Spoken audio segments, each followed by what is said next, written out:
Hello everyone, मैं हूं शुभांकर सेन और आज की इस वीडियो में बात करूंगा नदी घाट की सभ्यता और हड़प्पा सभ्यता के बारे में। तो विश्व की प्राचीन सभ्यता, विश्व की प्राचीन नगर सभ्यता नदियों के किनारे हुई।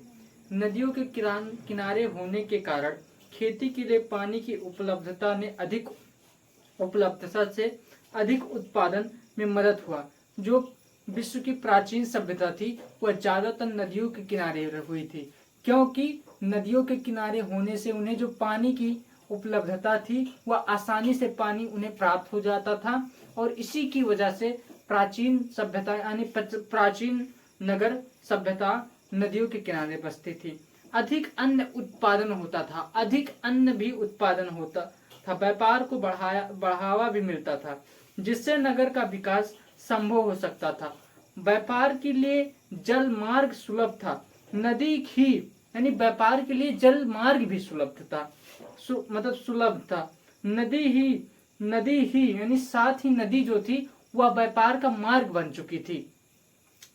काम धंधे के विकास के लिए प्राकृतिक एवं कच्चे चीजों की उपलब्धता भी उन्हें प्राप्त होती थी। उससे वह निर्मित यानी कच्चे वस्तुओं से निर्मित मालों से निर्मित वस्तुओं ने नागरिक जीवन को और उन्नत बनाया। फलस्वरूप विश्व में पहली बार अलग अलग नदियों के किनारे नागरिक सभ्यता का विकास हुआ, जिसे सिंध नदी तट पे विकसित हुई सभ्यता हड़प्पा सभ्यता कहलाई। बात करते हैं हड़प्पा सभ्यता की। हड़प्पा सभ्यता कैसे हुई खोज? सन 1921 में जब भारत में अंग्रेजों का राज था, उस वर्ष कुछ पुरातत्वविदों ने पंजाब प्रांत में हड़प्पा नामक स्थल की खोज की। इस स्थल से प्राप्त अवशेष के अध्ययन से पुरातत्वविदों को अवशेष ज्ञात हुआ कि एक नागरिक सभ्यता के अवशेष है। इस प्रकार सिंध प्रांत में एक और गांव मिला जिसका लोग मोहनजोदड़ो के नाम से जानते हैं, मोहनजोदड़ो का अर्थ होता है मृतकों का टीला। हड़प्पा नामक स्थल से इस सभ्यता के अवशेष सबसे पहले मिले थे, इसलिए इसे हड़प्पा सभ्यता कहते हैं। नगरों की बात हम करते हैं। धीरे धीरे आगे और खोज हुई तो वहां कई जगहों पर खुदाई होने पर यह पता चला कि एक नहीं, दो नहीं, कई नगर के सिंध नदी और उनकी सहायक नदियों की घाटी के किनारे बसे थे। इस सभ्यता के कुल क्षेत्र आज के समय यानी वर्तमान में पाकिस्तान क्षेत्र के अंतर्गत आते हैं।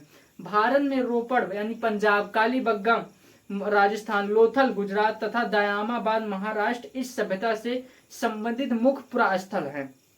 नगरों की विशेषताओं के बारे में बात करते हैं। नगरों की विशेषताएं। हड़प्पा कालीन नगरों का निर्माण एक निश्चित ढंग से योजना के आधार पर किया गया था। सड़कें चौड़ी थी तथा छोटी छोटी सड़कें एक गलियों से दूसरे गलियों को जोड़ती थी। सड़कें पूर्व से पश्चिम की तरफ जाती थी। हर घर की नाली बड़े नालों से मिल जाती थी। हर नाली में हल्की सी ढाल होती थी ताकि पानी आसानी से बह सके। भवन निर्माण की बात करते हैं। भवन निर्माण की बात करते हैं। उत्खनन में कई तरह की बड़ी बड़ी इमारतें मिली। जब इस खुदाई हुई तो उसमें कई तरह की बड़ी बड़ी इमारतें मिली जो आयताकार थी, जो आयत के आकार की थी। कई 2 मंजिले घर थे तो कई छोटे छोटे घर थे। हड़प्पा, मोहनजोदड़ो एवं अन्य स्थलों की खुदाई से पता चलता है कि हड़प्पा कालीन भवनों का निर्माण एक सुनिश्चित योजना के आधार पर किया गया। प्रत्येक घर के बीच एक आंगन होता था। आंगन के चारों ओर बड़े बड़े कमरे होते थे। प्रत्येक घर में रसोई घर, शौचालय तथा स्नानगार का उचित प्रबंध था। 2 मंजिले मकान में ऊपर जाने के लिए सीढ़ियां भी होती थी। रहन सहन की बात करते हैं। चावल और गेहूं जो हड़प्पा वासियों के मुख्य भोज्य पदार्थ थे। यह लोग सूती एवं ऊनी दोनों प्रकार के वस्तुओं का प्रयोग करते थे। यहाँ के निवासी गेहूं, जौ, मटर, कपास, तिलहन आदि कपास, चावल आदि की खेती करते थे। इनके पालतू पशु बैल, गाय, बकरी, भेड़, सुअर, हाथी, ऊंट और पालतू पशु मतलब हाथी ऊंट इनके पालतू पशु थे। इनका जो मतलब आभूषण था, इस आभूषण में हार, कंगन, पाजेब यानी पायल, अंगूठी आदि शामिल थे। देवी देवताओं की बात करते हैं। इनकी एक मैत्र देवी हुआ करती थी और एक देवता हुआ करते थे। जो सिंधवासी थे इसे देवता को पशु देवता मानकर पूजा करते थे। पशु देवता जो कि उसका आकार सिर पर भैंस के सींग हुआ करते थे और जिसे हड़प्पा वासी मतलब सिंधवासी इसे पशुओं का देवता मानकर इसकी पूजा किया करते थे। इतिहासकारों के अनुसार हड़प्पा के लोग धर्म की 4 मुख्य विशेषताओं को मानते थे। मातृशक्ति की उपासना, शिव की पूजा, वृक्ष पूजा और पशु पूजा। काम धंधे की बात करते हैं।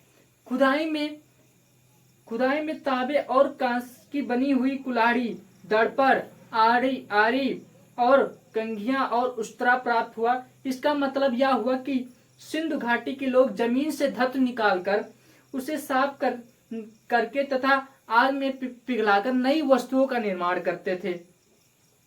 आश्चर्य की बात यह है कि धातु की चीजें बनाने के साथ साथ पत्थर के औजार भी बनाया करते थे। इसका कारण शायद था कि तांबा व कांच जैसी धातुएं पत्थर की तुलना में अधिक मजबूत नहीं होती थी, इसीलिए वह पत्थर के औजार बनाया करते थे। ये धातुएं हर जगह आसानी से मिल सकती, यानी पत्थर जो था वह हर जगह आसानी से मिल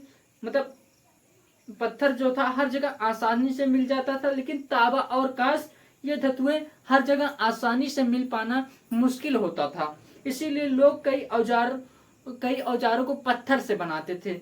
वस्तु विनिमय की बात करते हैं तो हड़प्पा सभ्यता के समय कोई भी मुद्रा का प्रचलन नहीं था। वह एक वस्तु को लेकर और दूसरा वस्तु लेते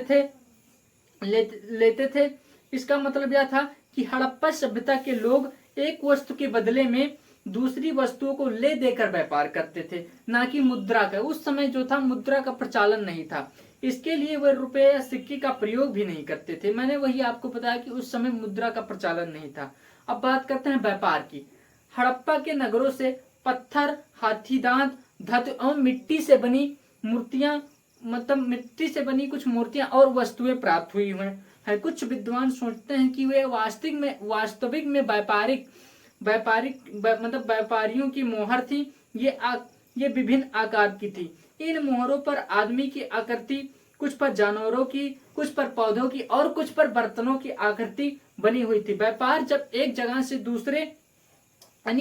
व्यापार करने के लिए व्यापारी जब एक जगह से दूसरे जगह का सामान भेजते तो सामान को बांधकर उस पर गीली मिट्टी के छाप से मोहर लगा देते थे, ताकि वह अपने वस्तु की पहचान आसानी से कर सकें।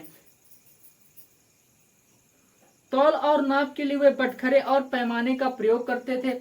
ऐसी मोहरें दूसरे देश में भी पाई जाती थी, खासकर मेसोपोटामिया इराक में लगता है। उन दिनों इराक और हड़प्पा के नगरों के बीच व्यापार काफी अच्छा था। अब बात करते हैं उनके लिखावट की।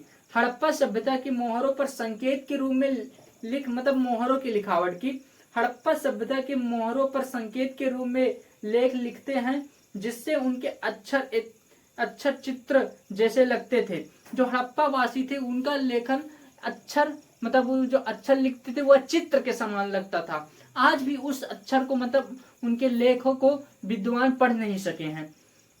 नगरों का खत्म होना। नगर कैसे खत्म हुए? आज से 4 से 5 हजार साल पहले हड़प्पा में नगर बने थे। ये नगर लगभग 1000 साल तक बने रहे, फिर किसी कारण नष्ट हो गए और मिट्टी में दब गए। क्या कारण हो सकता है?